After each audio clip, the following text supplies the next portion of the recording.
फेरि नयाँ ट्रेन्ड आएको छ साइबर सेनाको टिओबीसँग हामीलाई बदनाम गर्नलाई है, फ्री टिबेटसँग खै के भनेर के देखिरहेको छौँ हामीले, धेरै हामीलाई प्रश्नहरू पनि आइरहेछ होइन। अनि मान्छेहरू फेरि पताइदिइरहेछ, फेरि यस्तो रे भन्दै पताइरहेछ।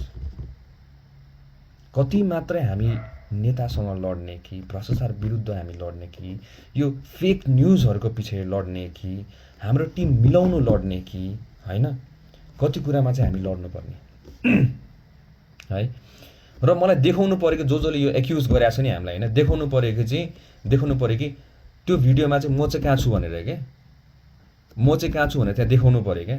र मैले बोलाएको हो भने त्यो प्रुफ कहाँ छ, मैले बोलाएको हो भने होइन, without any proof without any evidence म त्यहाँ भएको नभएको होइन, त्यहाँ त देखिन्छ होला नि, म त्यो भिडियोमा चाहिँ म त्यहाँ देख्दिनँ त, म त त्यहाँ त होइन। अनि यसलाई चाहिँ हामीले बोलाएको भन्दै पुरा उयो गर्नु खोज्ने हुन्छ नि, यो साइबर सेनाको नयाँ स्टाइल होइन। अनि यो फेरि हामीहरू पत्ताउने, हामीहरू त्यति डम छौँ र हामी पढे लेखेका छैनौँ, सत्य र असत्य हुन्छ, झुट र यो कुरा हामी पहिचान गर्न सक्दैनौँ, हामी छुटाउन सक्दैनौँ हुन्छ नि। यसो बुझ्नु सकिन्छ नि त्यसमा होइन, यसमा त यो मान्छे छैन, यो किन यिनीहरूले यस्तो गरेको होला होइन भनेर त हामीले हेर्नु बुझ्नु त सक्छौँ नि त आफ्नो, त हामी त पढे लेखेका मान्छेहरू छौँ होइन। तर होइन, यस्तो भिडियो आयो लो ए हो रहेछ होइन, ए हो रहेछ, हेर्दा यो त यस्तो पो रहेछ भन्दै क्या होइन। रहेको कुरा अर्को कुरा फ्री टिबेटको हामीलाई जुन चाहिँ पहिलादेखि आरोप लगाएर फ्री टिबेट बार्बर फाउन्डेसन भन्दै अरू के आरोप लागेको छ, भोलि हामी हरेक कुराको हामी क्लियर गरिदिन्छौँ। अब चाहिँ अति भयो, भोलि यत्रो ठुलो टिभीमा राखेर हाम्रो अकाउन्ट एक रुपियाँको हामीसँग हिसाब छ, त्यो पैसा कहाँ गएको छ, कुन ठाउँमा गएको छ र कुन मान्छेलाई समेत गएको छ हामीसँग फोन नम्बर हुन्छ होइन। हामीलाई थाहा थियो यस्तो दिन आउँछ भनेर, कुनै दिन त आउँथ्यो हामीलाई खुट्टा तान्नेहरू त होइन, हामीलाई थाहा थियो। र रह्यो कुरा एनजिओको, हामी नेपाल इज एन एनपिओ,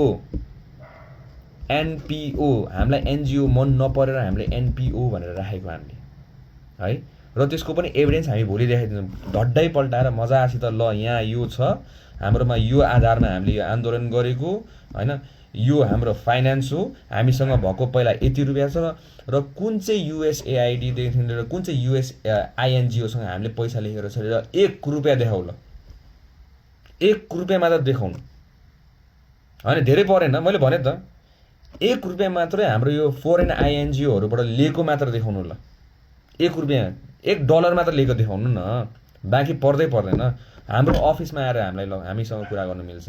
अनि तपाईँहरूको फाइनेन्सेसमा ल एउटा पनि हामीसँग जोइन भएको कुन चाहिँसँग चाहिँ हाम्रो जोइन छ। रहेको कुरा हाम्रो वेबसाइटको, हाम्रो वेबसाइट अन्डर कन्स्ट्रक्सनमा छ, त्यत्रो लेखिरहेछ त्यहाँ अन्डर कन्स्ट्रक्सनमा छ भनेर। हामीले त्यो मोडल चाहिँ ट्रान्सपेरेन्सी बनाउनुको लागि हामीले यसरी गर्नुपर्छ भनेर हामीले त्यो मोडलहरू तयार पार्दै थियौँ। त्यो तयार पार्दै गर्दाखेरि हामीले आन्दोलन गरिरहेको थियौँ होइन। अब त्यसकै भरमा लगेर त्यसको मुनि लेखिरहेको छ त्यहाँ त, यो सबै कुरा डेटाहरू होइन हामीले सार्दैछौँ, पुरानो डेटाहरू सबै फाइनेन्सेसहरू हामीले सार्दैछौँ, ताकि मान्छेलाई चाहिँ हरेक रुपियाँको हामीलाई हिसाब होस्, थाहा पाओस्, मान्छेले कुन पैसा कहाँबाट आयो र कसरी गयो थाहा पाओस् भनेर ट्रान्सपेरेन्सीको लागि बिलसहित अपलोड गर्नु मिल्ने सिस्टम बनाउनु पर्छ भनेर हामी लागिरहेको थियो होइन। भनेपछि यति विधि ट्रान्सपेरेन्ट हुनु गर्दाखेरि नि तपाईँको घाटा हो त, यो नराम्रो हो त, ट्रान्सपेरेन्ट हुनु नराम्रो हो त। त्यहाँ लोगोहरू जतिजना देख्नु भएको छ नि तपाईँको वेबसाइटमा, सबैजनाले काइन्ड डोनेसन गर्ने, एकजनाले क्यास डोनेसन दिनु भएको छैन। देखाउनुहोस् एकजनाले क्यास डोनेसन गरेको हामीलाई त्यहाँ। हामीले जहिले पनि विपदहरूमा हरेक कुरामा हामीले जहिले पनि के भन्छौँ, हामीलाई काइन्ड डोनेसन दिनुहोस्, सामान डोनेसन दिनुहोस्, यो डोनेसन दिनुहोस्, टेन्ट डोनेसन दिनुहोस्, र सक्नु भने बल्ल तपाईँहरू क्यास डोनेसन दिनुहोस् भनेर बल्ल हामीले क्युआर राखिदिने, नत्र हामी तपाईँको डोनेसन्सहरू हामीले उठाउँदैनौँ। यो सबै हामी काइन्ड डोनेसन हामी एन्करेज गर्छौँ, जहिले पनि सामान दिनुहोस्, किन हामीलाई चाहिने सामान हो मेन त भनेर पहिलादेखिको भिडियोहरू हेर्नु न, सकिन्छ त अलिकति स्क्रोल गर्ने त हो नि। पहिलाको भिडियोमा यहाँ विपद परिआएर ल मलाई करोडको आवश्यकता छ, मलाई पैसा दिनु पऱ्यो भनेर कुनै भिडियोमा भनेको देखिएछ हामीले? एउटा मात्र भिडियो देखाउनु न। अब त्यो हुँदैन। अब चाहिँ के गर्छौँ भने हामीले यो साइबर सेनाको विरुद्धमा अबदेखि जसले फेक न्युज फैलाउँछ त्यसको प्रुफ र एभिडेन्स सहित हाम्रो आइटी टिमलाई दिएर हामीले त्यसको बारेमा चाहिँ हामी दोषी भयो भने हामीलाई कारबाही गर्नु पर्यो र हामी दोषी होइन भने त्यसलाई कारबाही गर्नु पर्यो भने अब चाहिँ हामी लाग्नेवाला छौँ र यो घुसपेटहरूको कुरामा चाहिँ अब हामी भोलिदेखि उजुरी हाल्नेवाला छौँ। जतिजनाले हाम्रो आन्दोलनमा घुसपेट गरेर तपाईँको शान्ति भङ्ग गर्नु खोजेको छ यसको बारेमा चाहिँ हामी अब उजुरी हालिदिन्छौँ। जसले यो तपाईँको नेताहरू कतिजना देखाएको छौँ हामीले त्यहाँ उफ्रिरहेको होइन, हामीसँग त एभिडेन्सहरू छ नि त होइन। अब एकजनाको विरुद्धमा चाहिँ हामी फोटोसहित एभिडेन्ससहित अब चाहिँ हामी प्रहरी परिसरमा भोलिदेखि नै अब चाहिँ हामी सबैजनाको विरुद्धमा चाहिँ यस्तो यस्तो घुसपेटहरू मान्छेहरूको विरुद्धमा चाहिँ हामी भोलिदेखि उजुरी हालिदिन्छौँ। र यो साइबर सेना जसले फेक न्युज फैलाउँछ नि यिनीहरूको विरुद्धमा उजुरी हाल्नु धेरैजना पर्छन् अब चाहिँ होइन। अब चाहिँ हरेकजनासँग लड्ने क्या यस्तो मान्छेहरूसँग चाहिँ अब है। ल यति भन्दै म हजुरहरूलाई यसको यसको जति पनि कन्स्पिरेसी थ्योरीहरू हामीले बिलिभ गरिरहेका छौँ त्यो चाहिँ हामी एउटा असल नागरिक भएर सत्य र असत्य छुटाउन सक्ने मान्छे हो भनेर हामीले आफूलाई सोचेर चाहिँ सत्य के हो र झुट के हो भनेर छुटाउन सक्नुपर्छ। टिकटकमा ट्रेन्ड आयो भन्दैमा यो आयो भन्दैमा त्यसलाई पताउनु पर्ने हामीलाई जरुरत छैन होइन। तपाईँको पहिला त खै त मलाई त इन्डियन भनिरहेको थियो त्यसो भए त खै नागरिक देखाइदिएँ त मैले त भारतीय भनेर मलाई भनिरहेको थियो त्यसो भए त होइन। मैले त देखाइदिएँ तपाईँको त यो कुराहरू त। त्यही भएर विदाउट प्रुफ र एभिडेन्स नबोलिदिनु होला। र हामीले कुन चाहिँ ठाउँमा चाहिँ हामीले भनेको छौँ कि देशलाई घाटा होस् भनेर हामी करप्सनको विरुद्ध लड्नु पर्यो हुन्छ नि, हामीलाई न्याय चाहियो, हामीलाई गोली हान्ने मान्छेलाई समात्नु पर्यो भनेर हामीले भनिरहेको छौँ।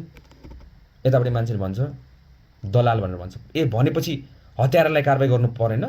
ए भनेपछि करप्सन हुनुपर्ने हो? ए भनेपछि देश बर्बाद हुनुपर्ने हो? कुन ठाउँमा हामीले पर्सनल एजेन्डा राखेर हामीले सुदन गुरुङले यो चाहिन्छ अर कुनै जेएनजी टिमहरूले यो चाहिन्छ भनेर कुन चाहिँ ठाउँमा छ त एजेन्डामा? कुन चाहिँ माग चाहिँ छ र हाम्रो त्यसमा चाहिँ सबैजनाले देशमा यो हुनु पर्यो, सुशासन हुनु पर्यो, करप्सन गरेको हाम्रो करप्टेड मान्छेलाई समात्नु पर्यो भनेर हामी ए त्यसो भए चाहिँ नसमात्नु पर्ने हामी चाहिँ विदेशी त्यसो भए देखाउनु पर्यो क्या हामीलाई। कुन चाहिँ आइएनजिओबाट $1 लिएको छ हामीले $1 मात्र लिएको छ क्या। कुन चाहिँ आइएनजिओ युएसएआइडी खै केहरू छ नि यिनीहरूबाट कुन चाहिँ डलर एजेन्सीबाट $1 लिएको छ देखाउनु पर्यो हामीलाई अनि मात्र बोल्नु पर्यो।